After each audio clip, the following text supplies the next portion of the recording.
Hello children. So today we are going to start with a new chapter in science, and our chapter is chapter 4, materials, metals and non-metals. Children, you have seen around you at your home, in your school, or when you go outside, many materials are there. Okay, like you can see at your home, you can see in your kitchen, if you will go, you can see that a slab is there. Okay, generally we know that it is made up of marble or some stone. Then you can see a gas stove, you can see many utensils in the kitchen. Likewise, if you come to the living area, you can see the television. Okay, you can see the wires. After that, you can see many other substances, the windows, the grills of the windows, the doors, which are sometimes made up of wood, some are made up of the other material like iron or something else. Okay, almiras are there, some are made up of that other material like iron or other alloys, or some are made up of different things. Then you can see the jewelry is there. Okay, the earrings are there, rings are there. Then chains are there, which are made up of different materials like gold, silver. You have seen the anklet of your mother. Okay, then the bangles of your mother, and many more things around you. Okay, different things are made up of different materials. Have you ever think that what are these materials? What are these substances made up of? What kind of materials are these? So basically, if you will see around ourselves, we will see that there are three types of materials. Okay, these materials can be classified as metals, non-metals and metalloids. Okay, basically when you see, everything can be classified into three types of materials: the metals, non-metals and metalloids. Okay, so here we are going to see that what does the material around us made up of, and what are the characteristics and properties of these materials. Children, this is quite obvious that when we use any substance for anything, we always have to see its quality or its property. For example, if you are using a pen to write, the pen should be working. Its ink should be blue, black, red, green, something.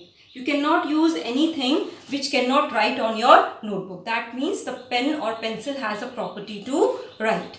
Likewise, if you will see, if you want to sit, okay, if you want to sit, you want a thing which can hold your weight. You cannot make a chair of a paper. It should be either of the wood or of any material.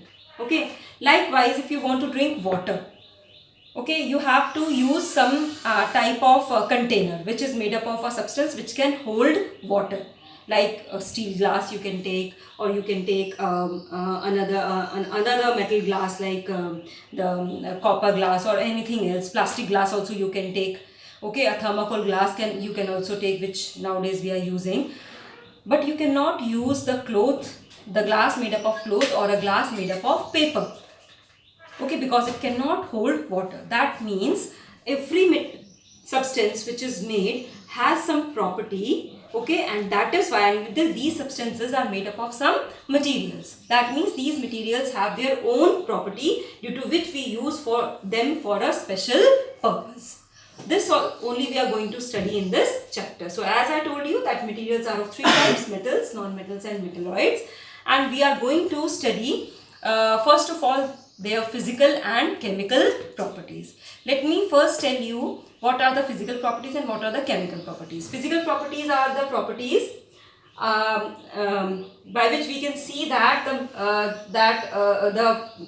the physical appearance of any material, or its strength or its structure. Such kind of properties are called as the physical properties. Okay. Secondly are the chemical properties. Chemical properties are those which are based on the reactivity of that material to form another substance or a compound or these things. Okay.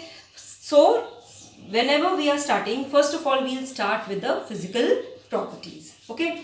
So now we are going to start the physical properties of metals and non-metals. Okay. So when you will see any material, Okay, like you are seeing this pen. Okay, this pen is in front of you. Okay, if you will see this pen, you will see that this pen has a property to write. What else? This is made up of a plastic. If I want to break it, I can break it from between. If I lose my strength, I can break it. Although I am not going to break it, but I can break it. Okay. So that means it has some different type of the properties. At the same time, if I want to break, this is a bangle which I am wearing. It is made up of a metal. If I want to break it, will I be able to break this bangle? No. If I'll use my whole strength, then also I'll not be able to break this bangle. Okay. Yes. If I'll apply more force, I can change its shape. Okay, which I am not going to do. So you can see that two materials we have seen, and both have different physical properties. One more thing, if you will observe this bangle and you will observe this pen, you can see that this bangle has a shine over it, whereas this pen also have shine, but this shine is different from this bangle.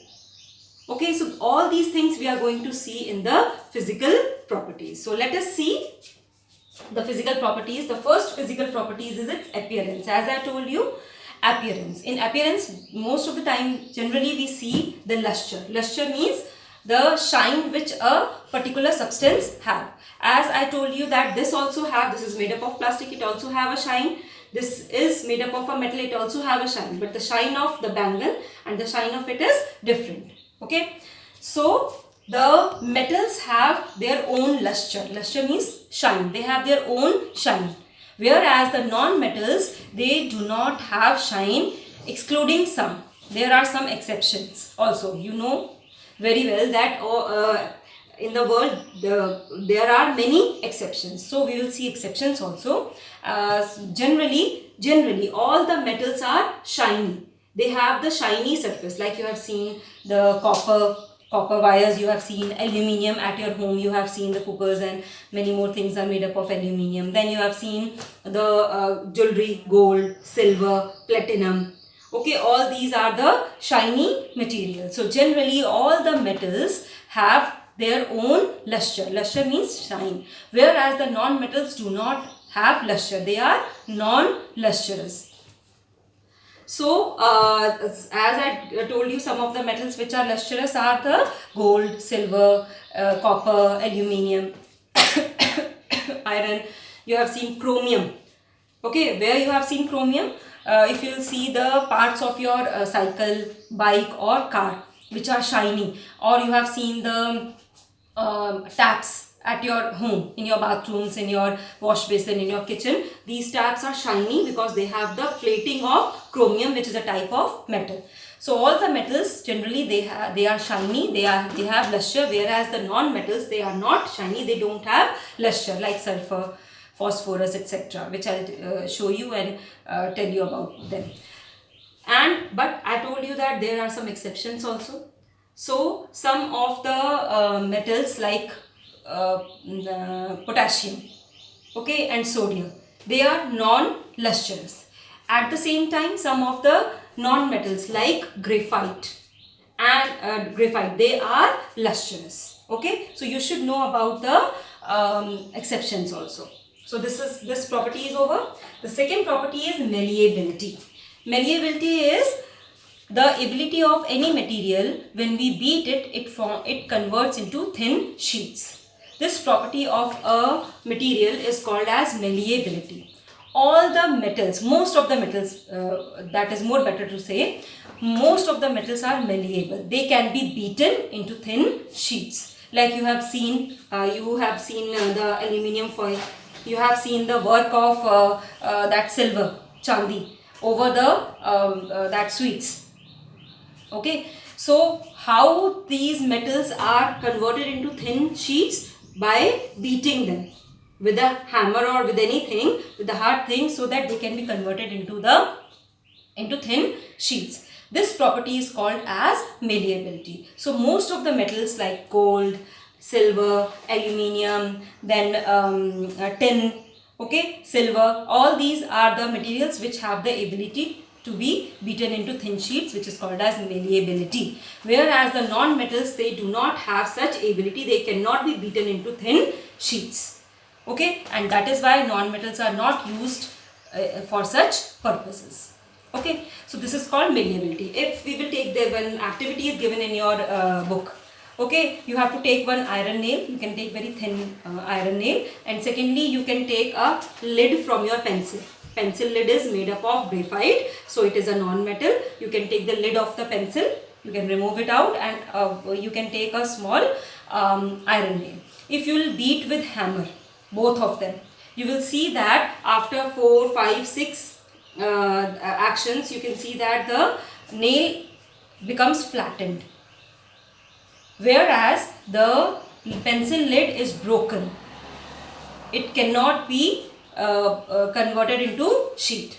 It cannot change its shape like this, like iron. It can be broken only. Okay, so the non-metals are not malleable, whereas the metals are malleable. They can be beaten into thin sheets like aluminium foils and gold, okay, which is used to make many types of jewelries, and silver foils you have seen.